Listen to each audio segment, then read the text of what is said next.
Welcome, brave souls, to the chilling depths of horror in detail, the realm where the shadows whisper ancient secrets and nightmares come to life.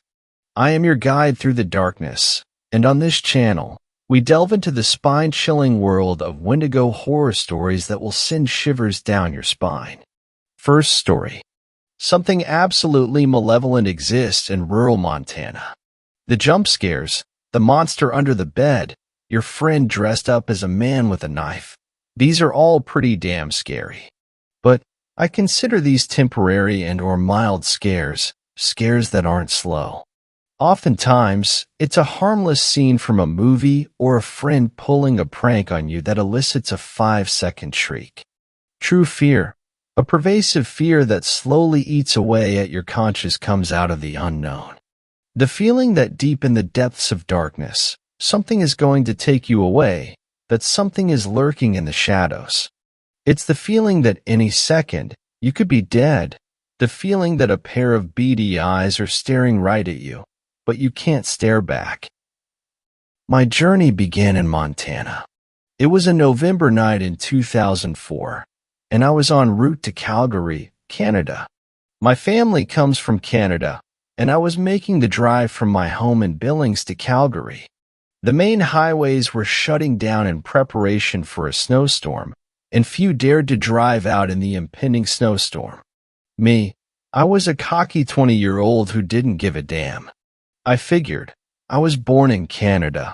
I drive a F-150. I can handle some snowy roads.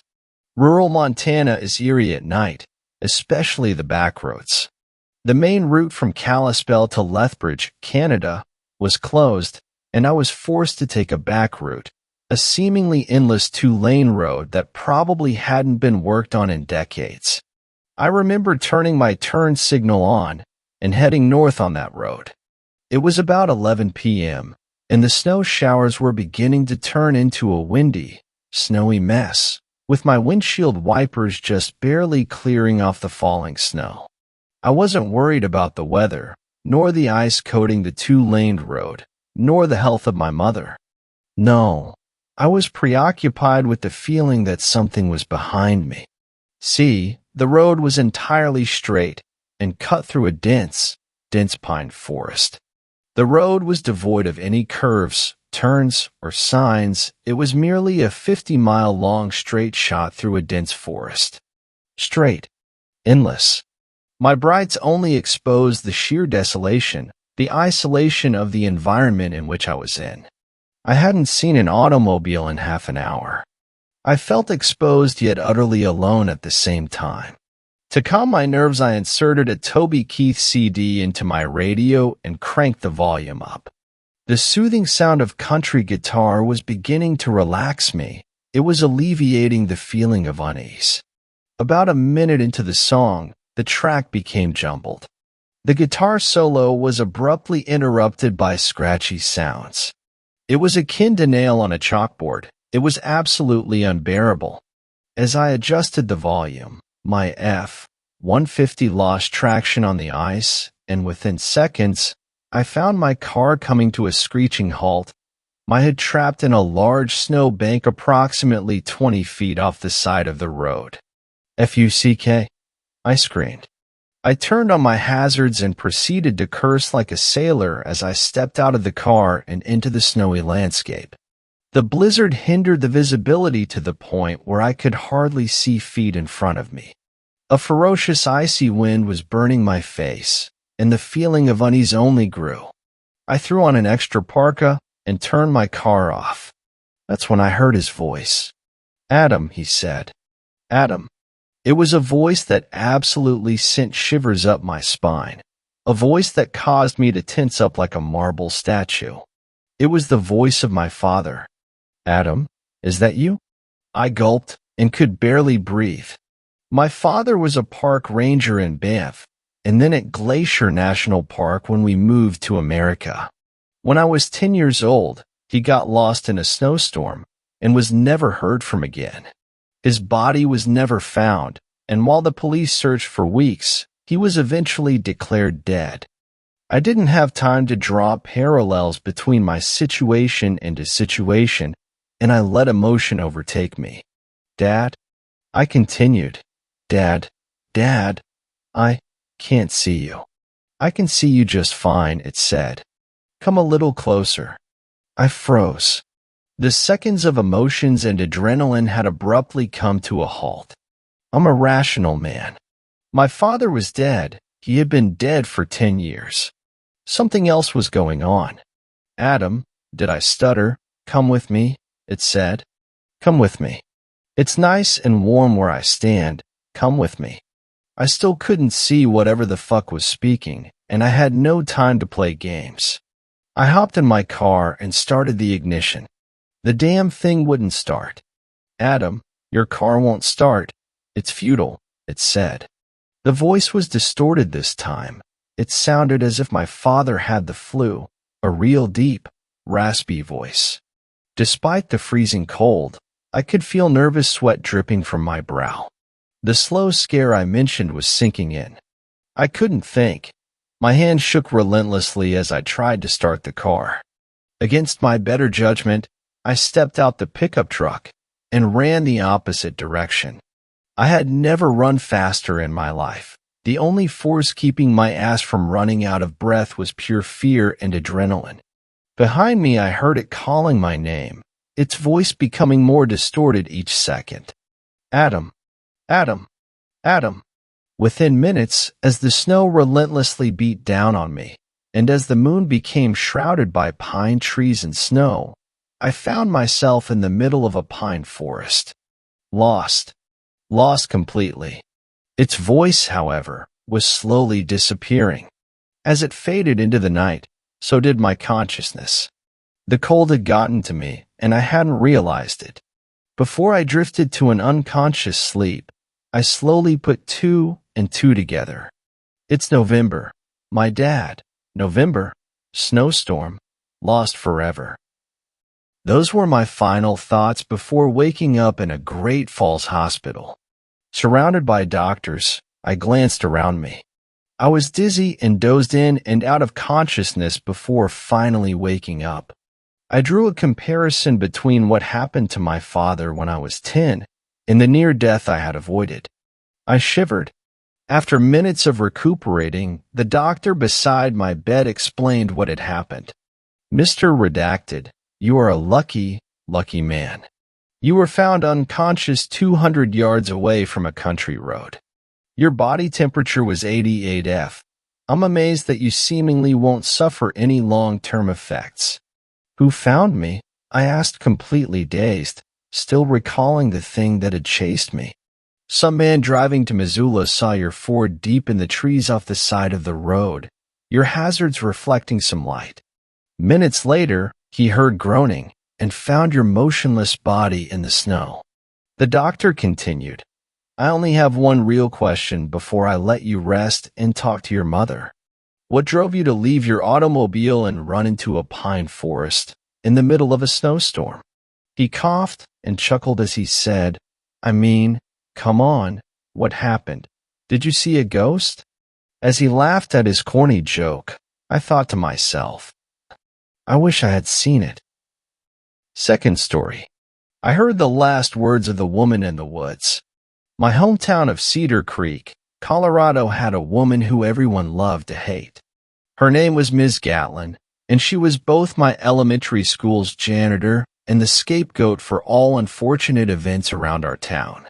The Cedar Creek elderly despised her for having a son out of wedlock, and the town parents scorned her for giving said son too much freedom, a parenting style which had supposedly led to his death at the hands of our town's eponymous river. As for the children of Cedar Creek, we didn't care at all about social conventions or parental negligence, but we all agreed that Ms. Gatlin was an ugly lady, and that was enough to warrant our cruelty. My best friend at the time was a curly-haired menace to society named Isaac who, by 5th grade, had established himself as a ringleader amongst the neighborhood boys. He did his best to inconvenience Miss Gatlin, though his pranks did little to rattle her. If we spread rumors about her poor hygiene just within her earshot, Miss Gatlin didn't bat an eye. If we released bugs inside her janitorial closet, she'd calmly sweep them outside. If we stuffed rotten food inside her locker, she'd clean it out quietly and without complaint. Our usual tricks never worked on Ms. Gatlin, and all of us unimaginative kids were stumped by how to best a woman whose job was to clean up messes of all kinds. In my last year of primary school, Hanukkah fell a week and a half before we were dismissed for winter break. All of the Jewish children thoroughly enjoyed showing off their gifts to the rest of us, who had to wait an eternity for our presents. Thanks to Kim Possible, Spy Kids, and Totally Spies, every kid in Cedar Creek was obsessed with espionage, so Isaac's gift of a spy deck kit for kids made him even more popular than usual. Most of the kit was cheap plastic junk, but there was a small spy radio that seemed very well manufactured. It consisted of an earpiece and a button-sized microphone that was supposedly capable of transmitting audio up to a radius of 5 miles. Isaac, myself, and the rest of our crew spent most of the week before winter break running around town and testing the capabilities of the device. The audio quality was surprisingly good, although the earpiece and microphone could only be separated for about 3 miles before the sounds became too distorted to understand. It was a novel concept for a few days, but after a while we grew bored of playing walkie-talkie. Isaac wanted to use it for its intended purpose, surveillance, and he had the perfect target in mind. On the last day before winter break, Isaac and I glued the button-sized device to the back of an old brooch we had found in his sister's jewelry box. We covered it up with a strip of velvet and then glued on the pin and catch, and by the time we were done, you couldn't tell anything was amiss. We put it in a small white box, which we put in my backpack for later. We determined that I should be the one to deliver it, given Isaac's reputation as a prankster. After school, I found Ms. Gatlin in the staff break room. She barely looked at me as I walked into the room. I noticed, along the far wall of the break room, a wall of cubbies, each one marked with the name of a staff member. All of them were filled with gifts and letters, presumably from parents or other employees at the school. All of them, that is, except one. "You can't be in here, kid," Ms. Gatlin said to me in her gruff voice. I know. I swung my backpack onto my stomach and fished around for the box. It had gotten a little banged up in my bag, but I figured she wouldn't really care. I procured it and held it out to her. "But I wanted to give you this before the break." She stopped packing up, turning fully toward me. For a long moment, she just stood there, staring suspiciously at the box. Setting her bag down, she took a few steps forward and grabbed the box out of my hand.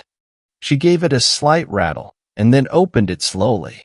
When she saw the brooch, she gingerly took it out of the box and turned it around in her hand.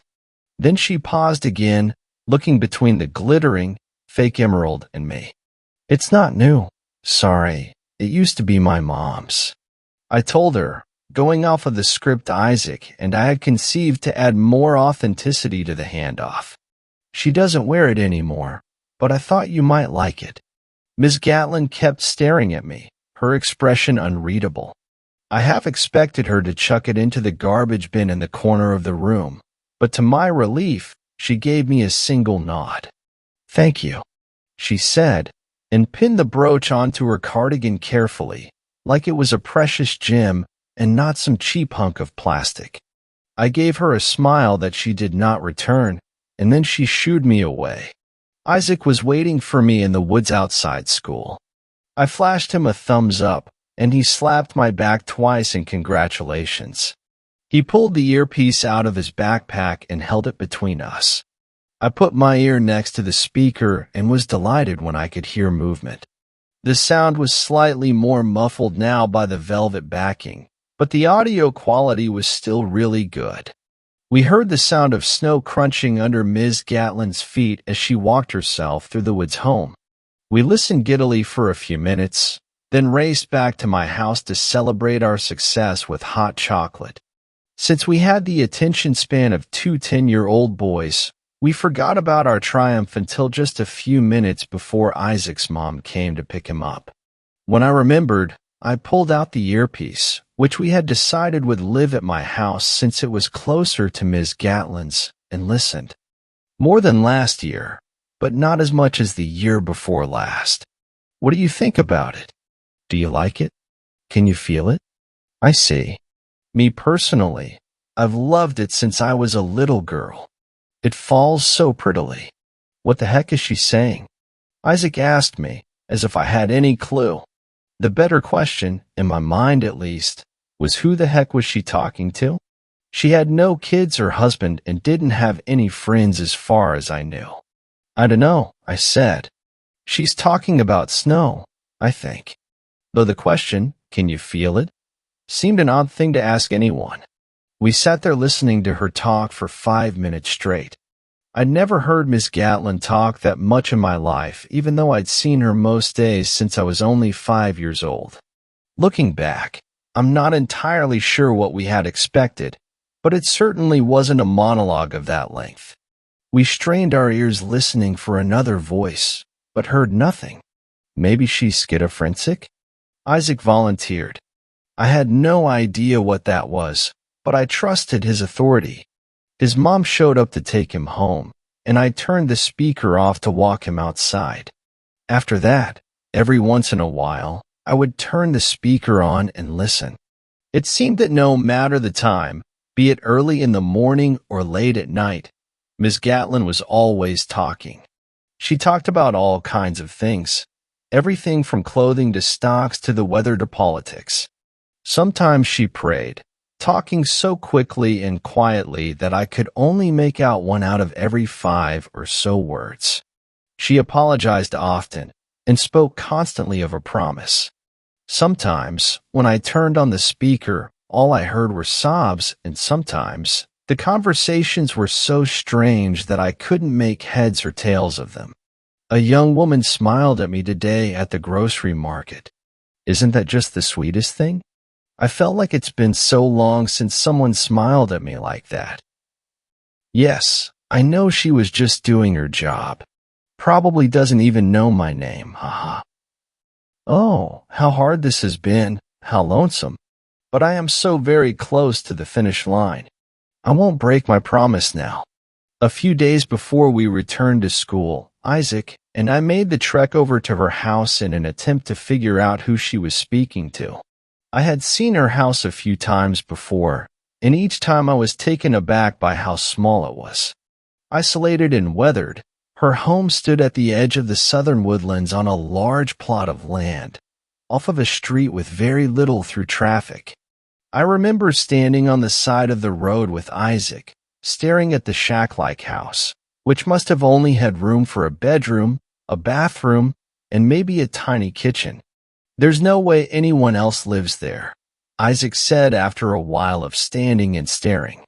We were too far away to peer in through the windows, but we were also too afraid to venture any closer.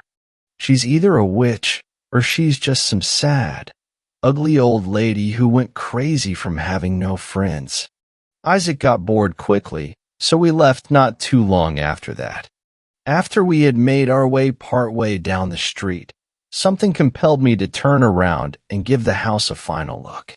When I did, I saw the unmistakable shape of Ms. Gatlin standing on the porch, staring in our direction. I turned away and grabbed a hold of Isaac's arm. "She's watching us," I whispered to him. His eyes grew wide. "Shit," he said. "Should we run?" "No, that'll look suspicious. Let's just keep walking." We walked until we were out of eyeshot, and then we ran all the way home.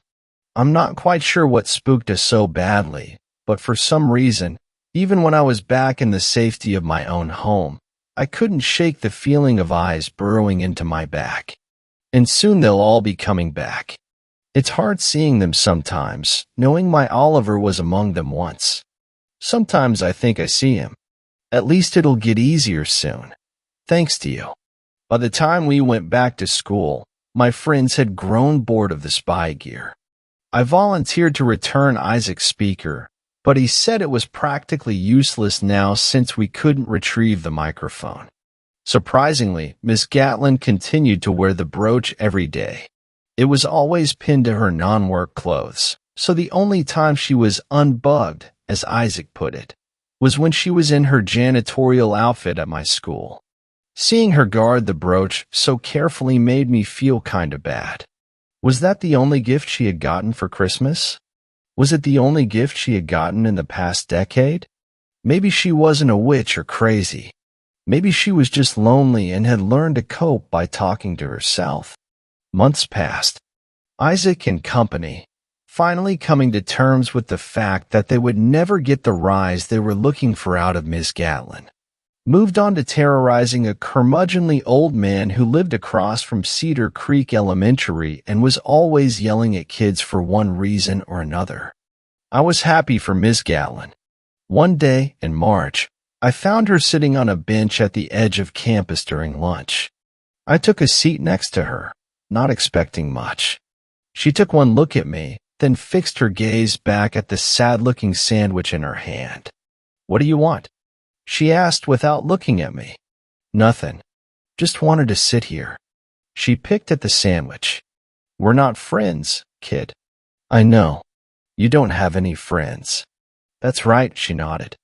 "Maybe one day, though," I said, and to my surprise, she laughed. I didn't even realize she was capable of laughing. She looked at me properly for the first time in our brief conversation, and I noticed that she was smiling. It was an unpracticed smile, but a genuine one. "Yeah," she said. "Maybe one day." Miss Gatlin packed up and headed back to the school building after that. She left a bag of mini Oreos on the bench next to me. I think she did it on purpose. I grew accustomed to checking up on her every now and then, listening to her conversations with herself. Sometimes, it almost felt like she was talking to me. Looking back on it now, I realize what a little villain I was, and what an immense invasion of privacy I was committing. I wish that I could take it back now, especially considering what happened next. Friday, May 17th marked the 10-year anniversary of Oliver Gatlin's death. I kept an eye on Ms. Gatlin throughout the day, but she didn't seem any more dejected than usual. Maybe things were finally looking up for her. In any case, although I hadn't checked in on her for a while, I decided that evening to see how she was doing. My parents were gone for the weekend, and I was only allowed to stay at home alone if I stayed inside the whole time, so I had nothing better to do. Not long after sunset, as I lounged on the floor of my bedroom, I turned on the earpiece. Miss Gatlin was talking to herself, as always, but there was something strange about her tone. She sounded more excited than ever. "Almost there, almost there, almost there." She repeated those two words over and over until, at exactly 11:44 p.m., she let out a sound that I only understood years later to be a cry of triumph. "It is done. It is done, Dark Angel. Thank you. Thank you. 10 years of solitude, and it was worth every second. Now, Angel, bring him back. Bring him back to me." What was she on about now? Were those song lyrics or something? I strained my ears, listening for another person out of habit, but of course, there was only Ms. Gatlin's voice. After a moment, her cries of happiness faded, her voice taking on a confused tone. "What do you mean?" "No, that can't be true." I kept my promise. I followed every rule. I let no one in, kept no companions, made no friends. I kept my wish a secret, as you told me. My angel, I sat up slowly, the building terror in her voice putting me on edge even from miles away. And then she asked a question that still haunts me to this day. "What do you mean I had an audience?" There was a moment of silence, and then the surefire sound of the velvet backing of the brooch being ripped away. I could hear her breath, sharper and clearer than ever before, as she repeated a single word. "No, no, no, no, no, no, no, no, no, no, no, no, no, no, no, no, no, no." She withdrew from the microphone, her rapid breaths replaced by what sounded like her front door being thrown open with a bang. There was no more noise from the microphone. I remember standing up in my bedroom, not quite understanding what had just happened, and not quite knowing what to do next. Something told me that I should go downstairs and make sure that the doors were locked. So I told myself to man up and forced myself down the stairs to the dark first floor. I made my way around the whole house, checking the doors and windows. Once I was done, I just stood there. Somehow, I knew she was coming, and that there was nothing I could do to stop it. I thought I was hearing the wind, but as it grew louder, I realized I was hearing wailing. I heard it long before I saw her, that gut-wrenching cry, that sound that I had previously heard only pale imitations of in movies where a mother loses her child. Standing in the darkness of my living room, I watched her sprint from the tree line towards my house. Her mouth was wide open, her eyes glazed over, and her body dressed in a white nightgown. She looked and sounded like something out of my worst night terrors. I dropped to the floor and crawled away from the window, taking cover behind a couch. Why? She howled, her mournful voice rising and falling as she ascended the steps to my front porch and slammed her fist against the door. Why? I needed to get to the phone, but the house phone was right next to the widow, and I was petrified. She hit the door so hard I was afraid that the hinges would give way. How could you do this to me? I clamped a hand over my mouth. She couldn't possibly know for certain that I was in the house, could she? The origin of the wailing shifted as she rounded the wraparound porch, the heavy knocks of her fists against the door giving way to the thudding of her shoes on the wooden porch floor. I stuck my head around the couch and saw no one at the front window, but when I looked to the side window, I saw a face hovering inches from the glass. I screamed at the top of my lungs as her fist came into contact with the glass, shattering it. I was so horrified by the rain of blood-speckled glass that I almost missed the sight of a shotgun scabbard strapped to her torso.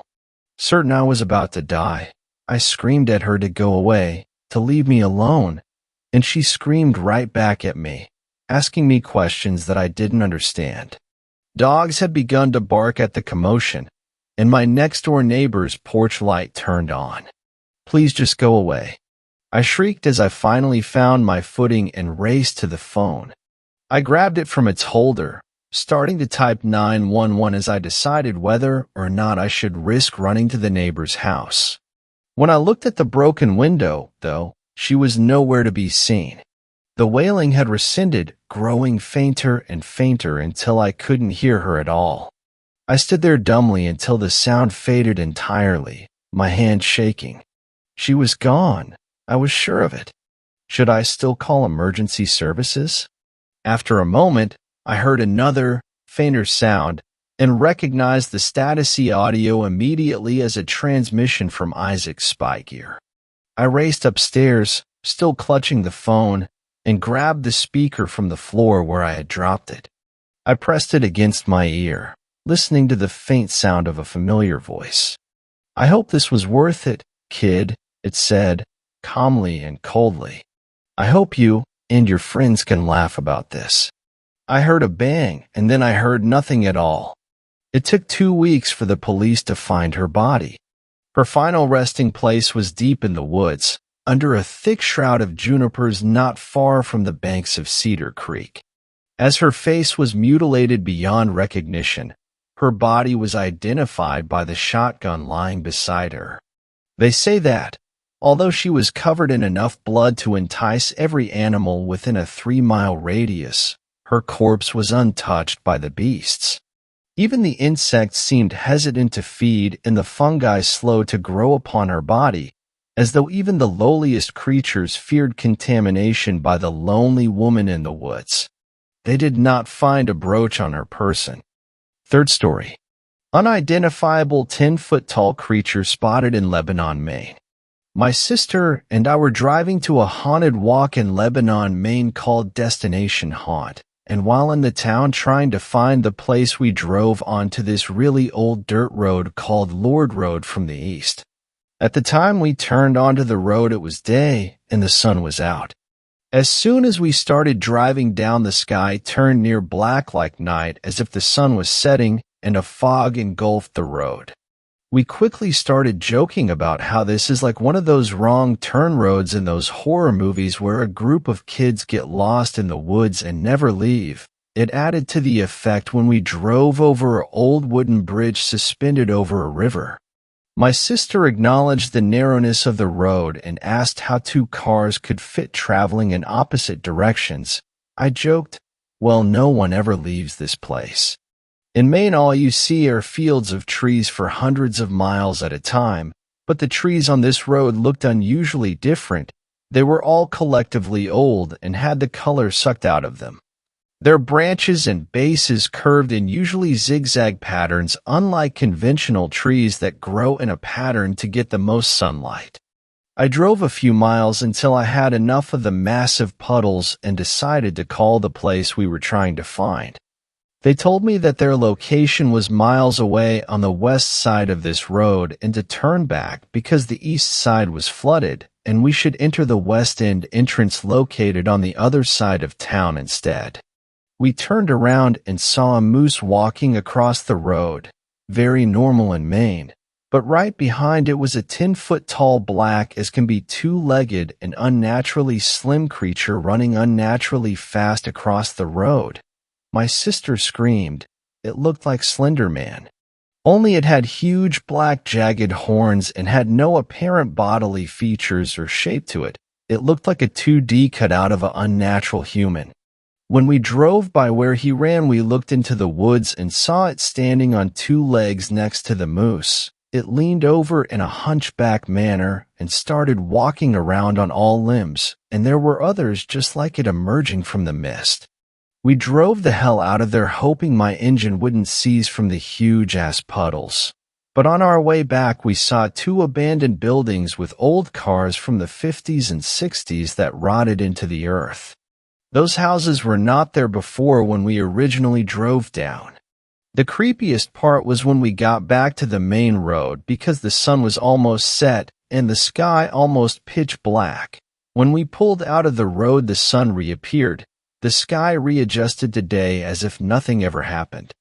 Later that night, I looked at Google Maps and the road was completely different on there, filled with things that wasn't there when we driving, and all the houses looked new.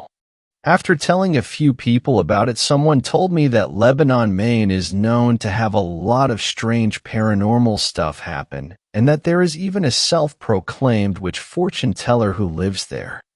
Fourth story. I rented a cottage on Airbnb. My wife and I lost more than just the memories we made. I have whatever the opposite of a recommendation is, to make for a cottage my wife and I booked on Airbnb. Maybe someone can help fill in the details I'm having trouble remembering. I hope so. My wife and I live in Virginia along with our dog, Algernon.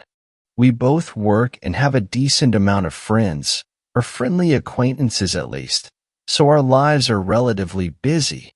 Now don't get me wrong, we're both homebodies as much as we can manage, but the social pull of the occasional brunch and the need to buy groceries, fold laundry, walk the dog, etc., tend to fill up a calendar. It's because of all this that whenever we can get away for a weekend, we try to. Last fall, my wife Olivia was finishing a months-long project at work, and as it happened, I had a week or so of twiddling my thumbs on the horizon at my job.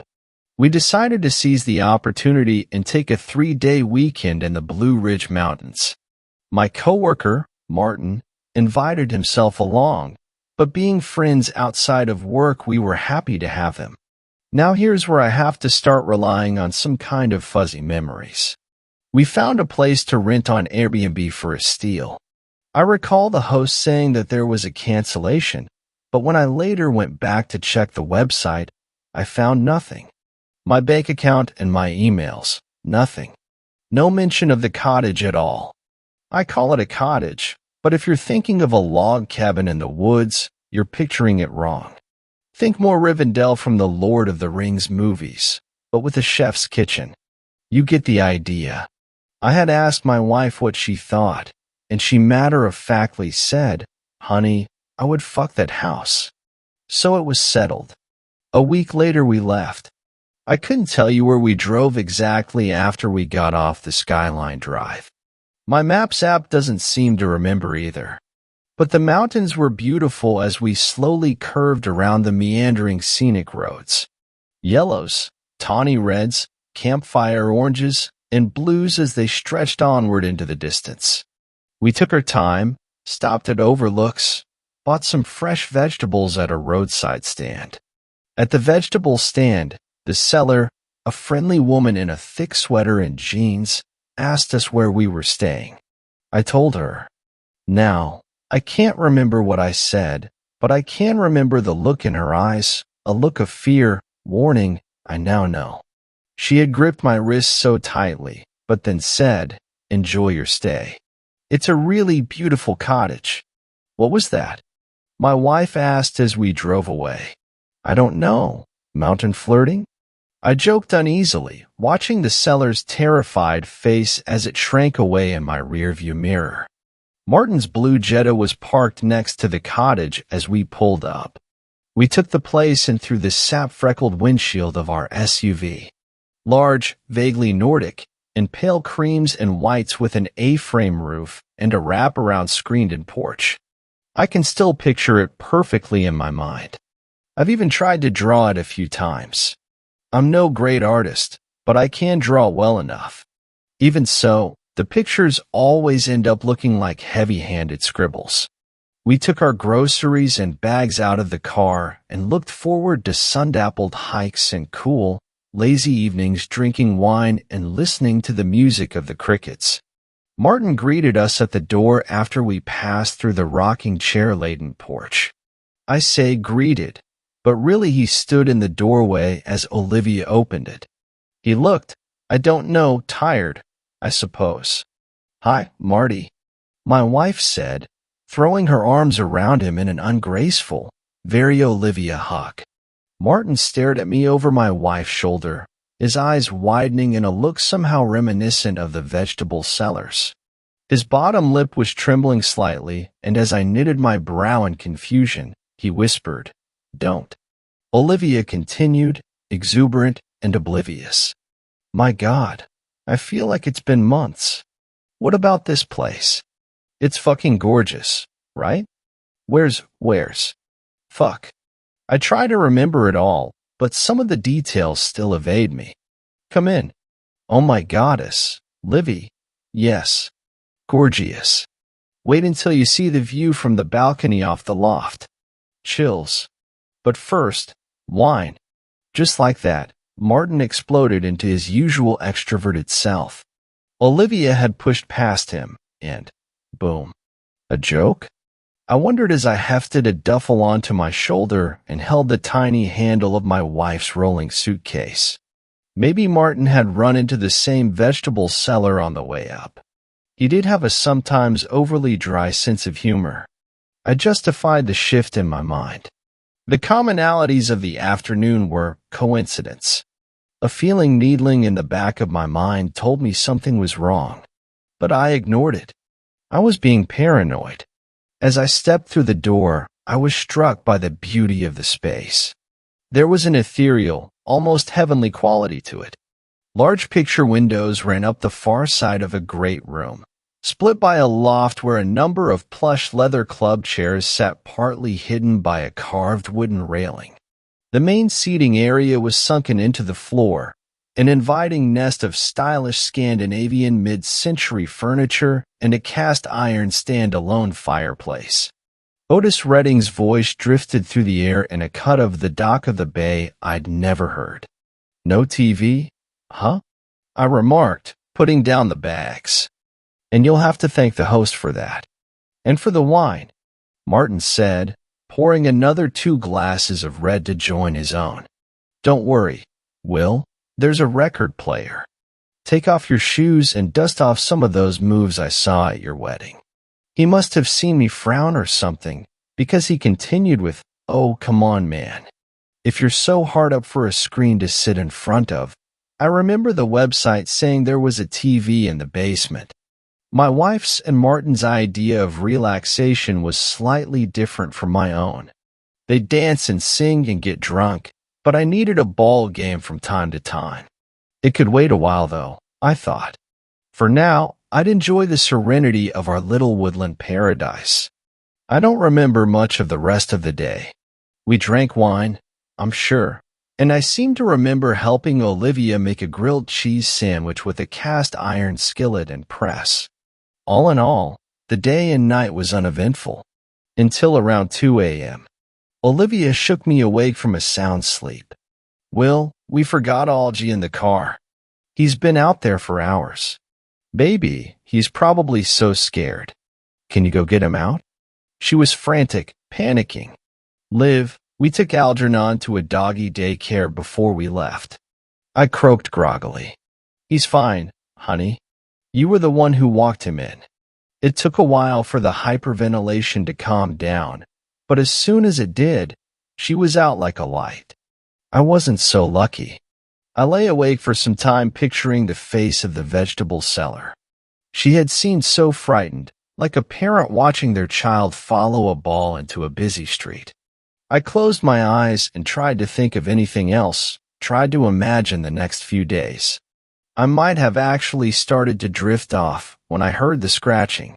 Being a dog owner, it's not unusual to hear scratching on a door at night, but Algernon was nearly 100 miles away. It was the door to the hall. A distinct, slow scratching. I sat up to get a better listen and thought I saw the doorknob turn ever so slowly. I whispered loudly toward the door, "Martin, we're fine." Olivia was just, the handle bolt clicked, and the door creaked open about a foot. "Martin, we're fine." I waited for a while, watching the door, but it remained still. After a while, I went back to uneasy sleep. In the morning, I asked Martin and Olivia about the night before. Olivia couldn't remember her late-night panic, and Martin said he had slept like a log the whole night. I had heard the scratching, seen the door. I had comforted Olivia. At least I thought I had. "Maybe this place is haunted," Martin said, smirking as he stirred a mimosa pitcher. Olivia giggled. "I think if I died in a place this nice, I might have to haunt it too." The two of them were so peppy, glowing even. I felt as though I had pulled a double shift on a factory line. The mimosas did help, though the sparkling wine the host had left, just like the Shiraz the day before, had a slight acrid tang, like licking a coin, on the first sip. Evelyn Estate, I noted. A name that seemed familiar enough, but one I would be sure to forget in future grocery trips. "Hey Marty, did you pass a vegetable stand on the way in?" I asked, trying to reason around his odd greeting. "No, we came straight here." "Why? You didn't buy any mountain mushrooms, did you?" He hung on the quip, smiling. "Oh, come on. That was a joke." I felt nauseous all of a sudden. His joke that I had assumed from the day before. Don't what? I ruminated the rest of the morning, and as Olivia cleared the champagne flutes and juice cup from the table, I asked if anyone wanted to go for a hike. "Oh, babe, we were going to go through the vinyl collection and see what gems this place is hiding, but you should go. Work up that feral mountain musk." I forced a smile. If Martin wasn't gay, I might have been concerned about Olivia's rebuke. A part of me actually yearned for a feeling as trivial as jealousy. What I felt was dread, something heavy, growing, but just out of sight. I decided to set out alone, knowing that the crisp autumn air would do me some good. Perhaps it was the unfamiliar setting of the cottage that was unsettling me. How long had it been since I had last slept outside of my own bed? The cottage was perfect in every conceivable way, from the marble-countered kitchen to the spa-like bathroom. But it wasn't home. I hiked a trail that ran just behind the cottage, a hilly, beaten path with plenty of boulders and climbs to challenge my body so my mind could rest. The air did seem restorative, and as I rested on a fallen tree at the peak of a rise, my phone buzzed in my pocket. Now understand, at work, I am practically attached to my phone. An occupational codependency that follows me everywhere I go. It was in that moment looking out over a shallow valley that I realized I hadn't once thought of the thing since arriving. Maybe this place is special in some inscrutable way, I thought. My mind might have searched for some whispering insidiousness because it's detoxing from stress. I pulled out my phone, promising myself that it would just be a glance. 8 missed calls, 23 missed texts. The screen went black. Dead battery. My mind grasped at the void. What had happened? It's Saturday. Algernon? Was he okay? If not, why 23 text messages? No, something else. I thought of grim possibilities as I hurried home, nearly rolling my ankle a half-dozen times. I must have gotten service momentarily while I was resting. How long was whoever trying to contact me? I walked and walked and walked. For too long. The trail was a straight shot. Somewhat challenging, yes, but there were no intersections, no branches. I guess that my hike out was around an hour, perhaps 2 miles at my leisurely pace. I had been walking back for much longer. Where was the cottage? I kept walking and then backtracked, breaking twigs and noting them as I saw them again. I scrutinized the trail, stopping every 100 feet to look around. Where was the damned cottage? My stomach twisted as I considered my predicament. I hadn't brought food or light. I wasn't an outdoorsman, not really. I was hungry. I would have to sleep outside, shivering in the cold, stomach rumbling. Would Olivia come looking for me? I saw her face in my mind, wandering aimlessly through the dark, calling for me and feeling more and more hopeless, just as I was. I remember sitting down on the path and crying, actually crying. Why didn't I turn back at the vegetable stand? The sun was sinking lower and lower into the sky, and then I saw the light from the picture windows of the cottage off in the distance. I had crossed by the same stretch a half-dozen times. It wasn't there. Now it was. I stared at the pointed slivers through the blackening silhouette of 1,000 impassive autumn leaves. Like a campfire, I thought, inviting, but hiding a monster just outside its glow. I wanted to leave, to get Olivia, get in the car and leave. I threw open the front door, but as soon as I entered the cottage, my ordeal seemed somehow distant, dampened. Olivia and Martin sat beside the fireplace as it crackled in time with the dock of the bay. The wine looked refreshing, and the glow that permeated the space comforted me like the easy summers of childhood. "Hi, babe. Where did you get off to?" Olivia asked, lazily slurring her words. I remember my search for the cottage clearly now. I have the benefit of perspective, but at the time, I couldn't give my wife a truthful answer. I couldn't remember. It wasn't important. Just popped out for a minute. Live. She smiled melancholically. Be waiting till the morning sea. Be waiting till the morning sea. Be waiting till the morning sea. I hadn't noticed the record skipping. I was jolted awake by the sound of breaking glass. Disoriented, my head pounding, I looked around the sunken living room. The fire had died in the fireplace, giving the air an oddly stale smell of ash. I was alone in the dark. The middle of the night, I guessed, though my phone was still in my pocket. Still dead. Another glassy eruption. It was close. Above me. The loft. I darted up the stairs, my trail-blistered feet sending angry pulses up my legs. There was a breeze in it. "Marty? What the hell are you?" Martin threw another wine glass at the floor. A single lamp dimly lit the surroundings. He looked gaunt, his skin devoid of its usual color.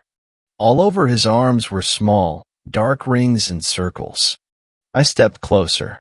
No, not rings, bite marks. He grabbed another glass and turned toward me, his face, this time unmistakably terrified. Marty, what's going on? What happened to you? The opening bass line to The Dock of the Bay began to play loudly from below, and Martin seemed to flinch. This song again? Liv. I called down. I'll be sitting till the evening comes. Olivia. She didn't answer. Marty, buddy, talk to me. He was trembling, shaking. I saw him. Will? I remember. Who? Saw who, Marty? The music was getting louder. She'll never let us go. We shouldn't have come. She? Olivia? What the fuck are talking about? What happened to you? She's always here with him. Always watching, pulling. Always watching. Slowly and slowly. He was doing a sort of shifting, jittery dance, like a child that needed the potty. This song was always playing. Otis Redding was never my F.A. He stopped abruptly, his eyes widening in an exaggerated, animalistic terror that pushed into me like a knife. No. She's. I turned my head slowly and felt something unseen brush against my arm. The song was blaring, seeming to nearly vibrate my teeth in my mouth. I turned back to Martin, and he was on the balcony. He looked back toward me. I can't. With an almost graceful agility, he stepped up onto the railing and leaned forward, disappearing over the edge. Marty. No. I screamed as I helplessly watched the split second unfold. I heard my scream. The song had stopped. Marty hadn't made a sound as he fell, but there was a wet thud. I ran over to the balcony, afraid to lean over too far. I couldn't see his body through the opaque blackness below, but I knew he was gone. What had made him do it? Who was she? What? My thoughts spread and thinned and dissipated, muddied by fatigue and shock. My head thrummed, but the rhythm in my temples carried my feet back to my wife. Olivia was sound asleep as I entered the bedroom. I locked the door. I was so tired, so weary, and as I lay my head down, I heard the faint sound of a child crying. So tired, like drowning beneath the weight of spent time. So T.I. Tap, tap, tap. I was awake, but lay with my eyes closed for a moment.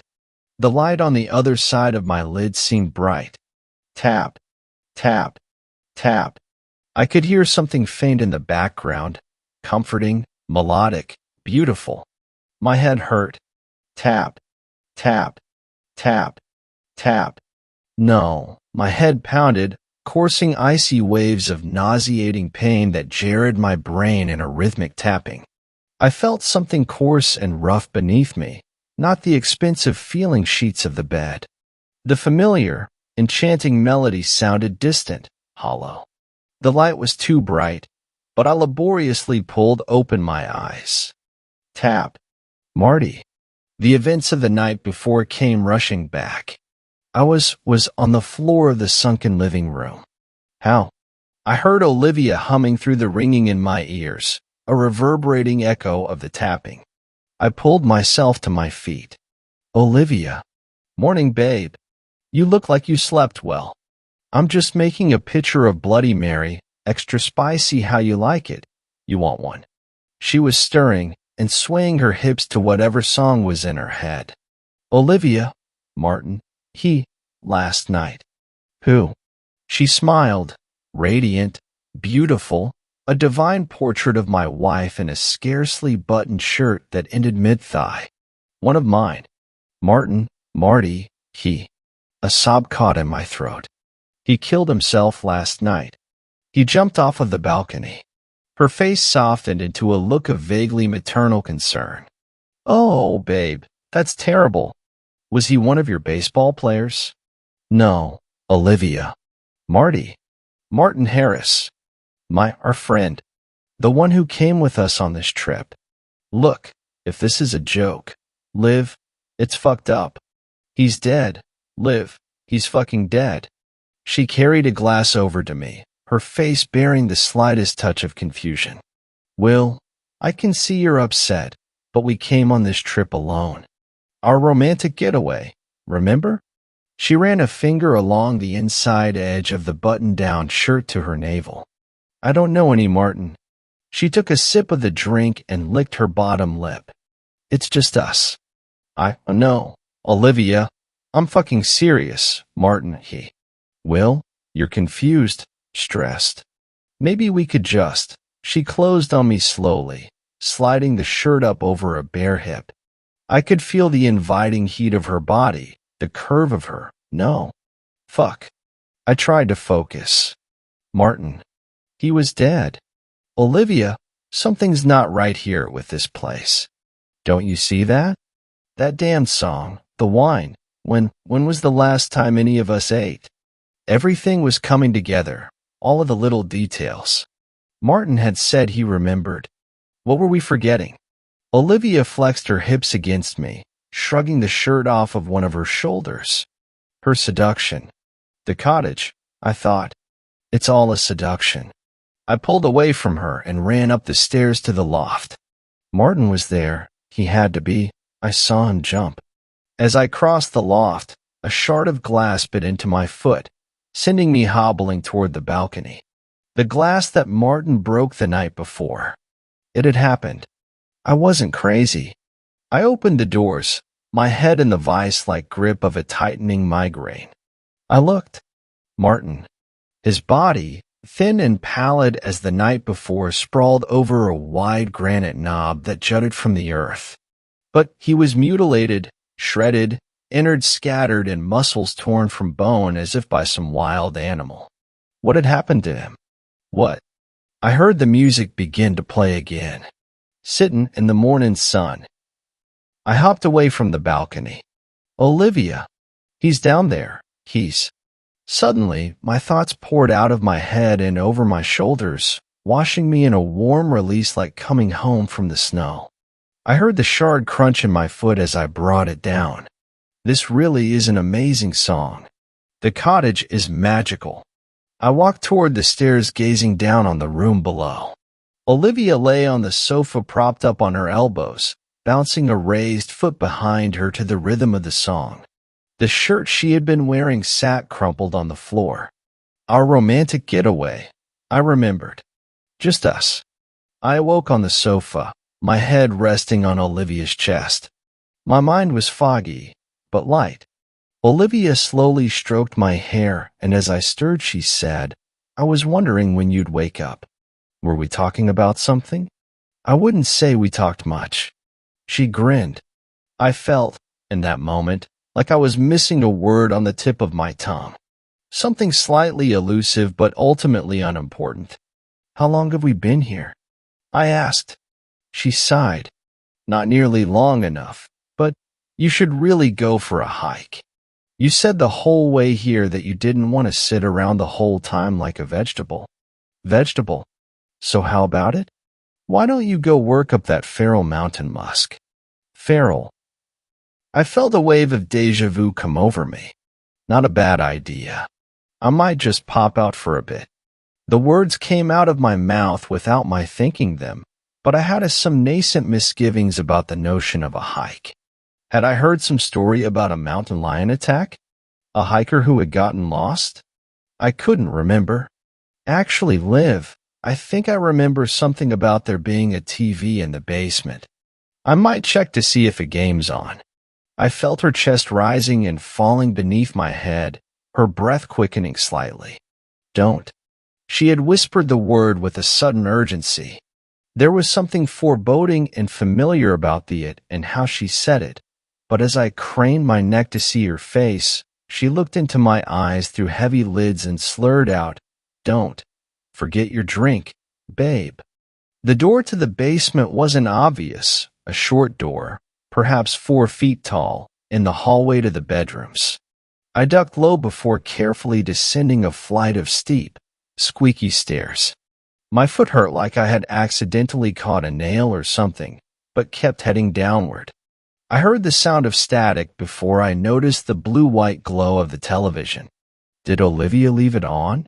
I wondered as I rounded a cobwebby timber wall. The television was small with wood veneer sides and large silver knobs. I sat down in front of it trying to remember why I had come down in the first place. The dark little space had no discernible lighting other than the undulating speckles of the screen, but still it felt right. Ah, the photos, I thought, eyeing a tattered shoebox, white edges of Polaroids peeking over the top. I was getting them for 4. I tried to conjure the name for the face in my mind, that smiling, beautiful, familiar face. What was her name? Honey, I would fuck that house. Oh, she was funny. Just us. And sultry. The photos focused me back. Faded pictures of a happy family. A little girl on a rope swing pushed by her father, I supposed. A boy and his mother beaming in dappled light. A teenage girl painting the siding of a dollhouse. The little girl again, riding a bike with streamers on the handlebars, her mother cautiously hovering behind. The hairstyles and clothing suggested late 60s or early 70s. They seemed happy, contented. Tap, tap, tap. That sound again. I put a few of the photos in my pocket for. Tap, tap. What was her name again, and why did my foot hurt? Tap, tap, tap, tap. The sound of the static was so loud, it reminded me of, there was a man. Oh, what had happened to him? And there was a tap. Marty. Olivia. It came rushing back, and a voice rasped right behind me.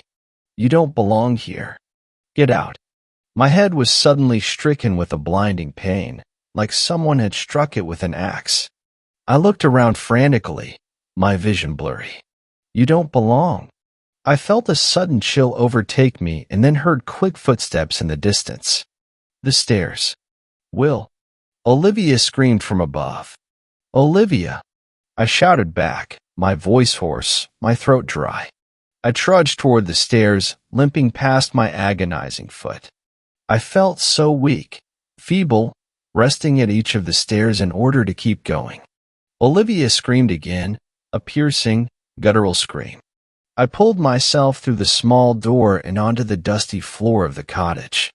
I could see footprints in the grime, bloody, smeared footprints, small footprints, large ones, and a distinct set heading away from the basement door, slimy, long, and black. With great effort, I pulled myself to my feet, rubbing something sticky from my eyes. Blood. Olivia's continued. Gut-wrenching cries pushed me forward, down the hall and into the... I stopped dead for a moment, shaking in buffeting waves of horror at what I saw. The thing looked up at me, through black eyeless sockets. It was humanoid, with glistening skin in mottled gray and white, washed out further by its bloody, lipless mouth. Get out. It shrieked. Olivia was beneath it. She didn't even look like my wife, thin and pale, missing shredded chunks of her thighs and shoulder. The thing jerked toward her belly and pulled its head back, stretching mangled flesh and bloody pink viscera before gnashing and gulping it down. It was eating her. Olivia pushed and scratched and screamed, and I finally pushed past the terrified shock. Get away from her. I croaked, running forward and ramming into the thing. It tumbled over, and I grabbed Olivia, helping her onto her feet. She could barely walk, heaving and retching as she stumbled. I could barely carry her weight, weak and wincing with every step. The door. Just make it to the door. Foot after foot, we were getting closer. A few more steps. 2. 1. I passed the threshold. I felt the evening air of the porch. We were free. Safe. Olivia screamed, her body lurching backward. The thing held her wrist, pulling Olivia's chewed, bloody arm. No. Olivia shrieked. The thing's fingers tearing flesh and exposing bone below. I pulled Olivia, leaning my weight forward and bracing against the door frame. I pulled and pulled and pulled, and the two of us tumbled forward and onto the porch. Olivia continued to scream in heaving cries, and as I looked at her, I saw why. Her left arm ended at a tattered stump right at the elbow. I didn't look back as I dragged us across the porch and toward our SUV, but I heard the ripping of meat and the grating of teeth on bone behind me. I don't remember our drive or leaving the cottage. I awoke in a hospital. The doctor said that when we were found, we were dehydrated and extremely malnourished. When Olivia and I didn't come to work on Tuesday, our employers had called our phones. It had actually been Algernon's doggy daycare that eventually called the police, or rather animal control, on Thursday. We were reported missing when no one could account for our whereabouts. That was 6 days before we were eventually found. Olivia retched and shook constantly that first day in the hospital. They pumped her stomach and found only coagulated blood. The doctor seemed confused when I mentioned the missing arm and the disembowelment. "We get this sort of thing more than you'd think," he explained. Hikers go off into the woods without adequate preparation. They get lost, disoriented. Some of them lose touch with reality. Just be glad you're alive. Olivia still has digestive problems, aches. She walks with a limp and can't use her left arm. I still have daily migraines. Psychosomatic, they tell us, one psychologist after another. The drugs help to dull the pain, but whenever I look at my wife, I see an open belly and a bloody stump. She averts her gaze when I pass by, but days after leaving the hospital, I worked up the nerve to look in the mirror. Nails, around a dozen of them, tapped deeply into my head. We remembered Marty a couple weeks after we were found. I got in touch with his sister. She says she doesn't know who I am, that she's always been an only child. Company emails, nothing. Wedding photos, nothing. They never found his blue Jetta, and I doubt they ever will. That thing ate Martin, and not just his body, his existence. To my surprise, the Polaroids I took from the basement were still in my pocket when we were found. They don't prove our story, but they seemed like proof of something, so I posted them on an online forum centered around Blue Ridge Mountain history. Weeks passed and I had forgotten about it. Then one day, I got a message from McCormick 413. "I recognize the family in your pictures. Sad story. Horrible story. I came up with the boy, Bobby Stratford. Good kid as I recall, though it's been some years now. Daddy of the family was Big Earl Stratford. He gone off on an overnight in the woods with their little girl, Penny. Neither came back, hide or hair, just up and vanished. It was a big story at the time for those around, but in truth there weren't much folks around. Small pond kind of thing. Anyway, some time passed and people forgot about Big Earl and Little Pen. Mama of the family's name was Helen, and after her man went to ground, nobody saw much of her or Bobby or their eldest, Alice, anymore. Then one day in winter, maybe 73, a ranger found Alice wandering the woods alone. Died of exposure the day she got into the hospital. They didn't find Bobby and Helen in their cottage, but they did find blood and a few years later, a mess of bones buried out back. Thing is, I heard that when they done the autopsy on Alice, her stomach was full of meat. Human meat.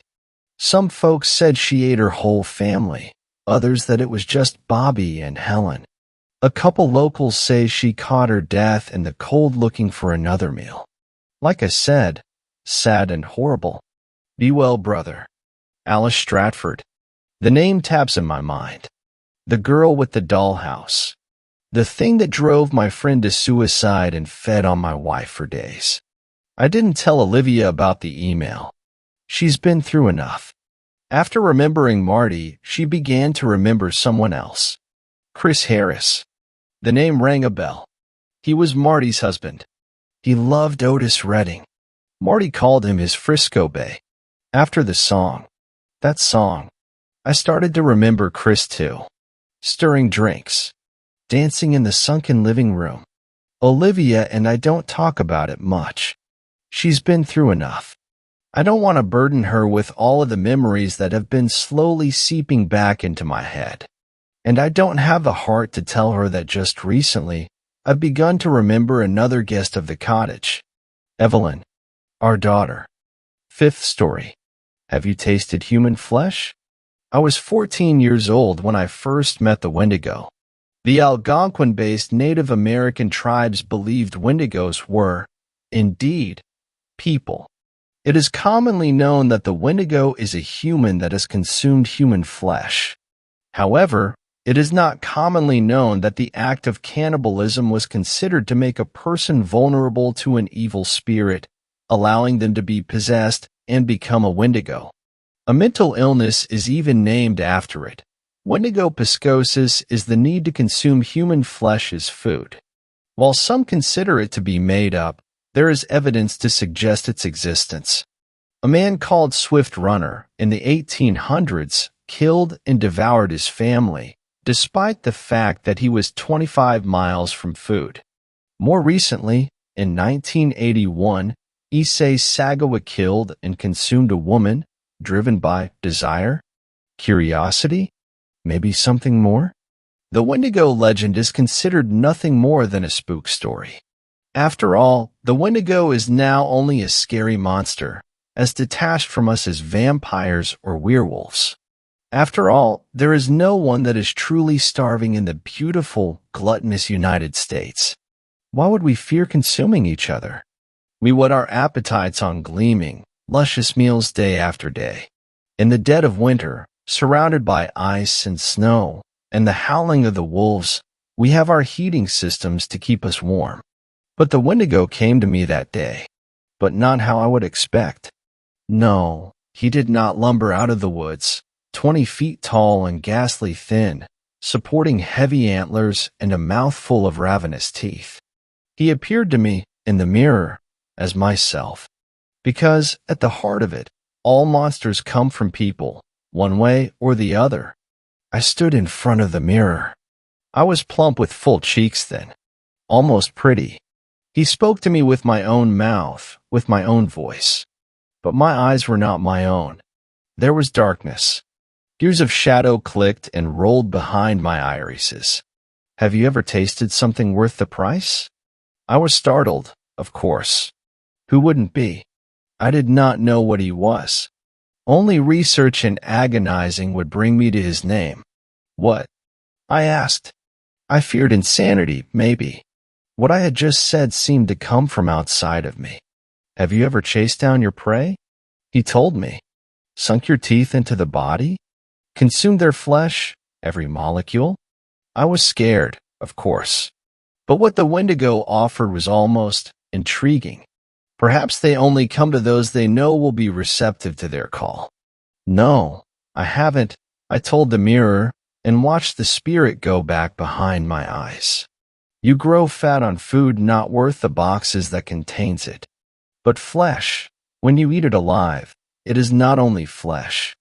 It is power, sweet and thick, the best meal you will ever eat. He left me, then. I cried. Yes, you may mock me, but I cried. I was a weak little girl, then. But the Wendigo was not wrong. What he offered me, what he offered my soft little body, was power, and power was a banquet compared to everything I had ever eaten. After months of thought, I decided to accept him. There were growing pains. I will not dispute that. I laid in bed. The Wendigo raged inside of me, growling, roaring, screaming. Pain racked my body for days on end, like a storm of ice raging inside of me. He was forgiving but not kind. He consumed my own flesh in place of what I did not eat. Chunks of it came off, leaving only clean bone behind. 2 weeks later, I awoke hungry. It was dark. I checked the clock. It was around 3:30 a.m. It was much too early for my parents to be awake, so I snuck out of bed. Once, I might have feared shadows. Scary men in hockey masks peering around corners. But the Wendigo inside me assured that I would be the biggest threat in any room. There are benefits as well as costs to becoming a monster. I went into the kitchen, and I consumed. I ate everything I could reach. My teeth, which seemed sharper than usual, tore into packages and bags. I ate chips and cookies and candy. Wrappers and packages fell to the floor. I ate half a container of ice cream. I ate handfuls of potato salad. I tore open a container of raw beef for burgers and gorged myself on it. After I was done, I carefully cleaned up the mess and went back to my room. My stomach stuck out. Grotesque. Unnatural. I looked several months pregnant. I stared at myself in the darkness. My eyes were colorless in the low light. My hair hung like curtains around my face. Was it an illusion, or was I taller? Was it an illusion, or were my cheekbones sharper, teeth larger? Why would you eat that garbage? The Wendigo howled at me in my own voice. I was hungry, I responded. Power, the Wendigo snarled. Power. Power is what you want. I was hungry, I told him. I was wrong, of course. Only power would truly satisfy me, us. Only one meal would be worth it. I looked towards my door. I saw myself in profile in the mirror. My eyes were bulging out of my head. My mouth was hanging slightly open, teeth still coated a bit with the blood from the raw beef. Outside of that door, my parents slept, unaware. They will be worth it, the Wendigo told me. I was hungry, I repeated. I loved my parents. I went to sleep. Over the next few weeks, the Wendigo ate up my body. This was my punishment. He ate me like candy, giant chunks of me just falling off my body. He roared in my organs. He froze me from the inside out, a monster from the depths of the purest night, the deepest cold. It was almost beautiful. I looked in the mirror a few times. I couldn't recognize myself. The monster inside was making me different. I was taller. I was thinner, yes. My ribs stood out. The knobs of my spine were visible. My wrist bone was behind only a small layer of skin. I could bite through it and my teeth would reach the bone. I would not devour my parents. I would not consume power, not yet. The Wendigo was inside of me, but he needed me to eat the flesh to truly take over. I wondered how the power would taste. I wonder, nah sleep, if you know where I am writing you from. My parents were very upset. They did not understand me and the Wendigo. They did not understand what I was becoming, what I would become. They told me anorexia was consuming me. Anorexia. So insulting. They were wrong. It was all him, and he was incredible. When they took me away, I bit the hand of a man wearing white clothes. His blood tasted electrifying on my teeth. I had not eaten garbage food for weeks. I had not eaten for weeks. The blood awoke my hunger. I write you this letter from the institution they sent me to. Someday, they will let me out.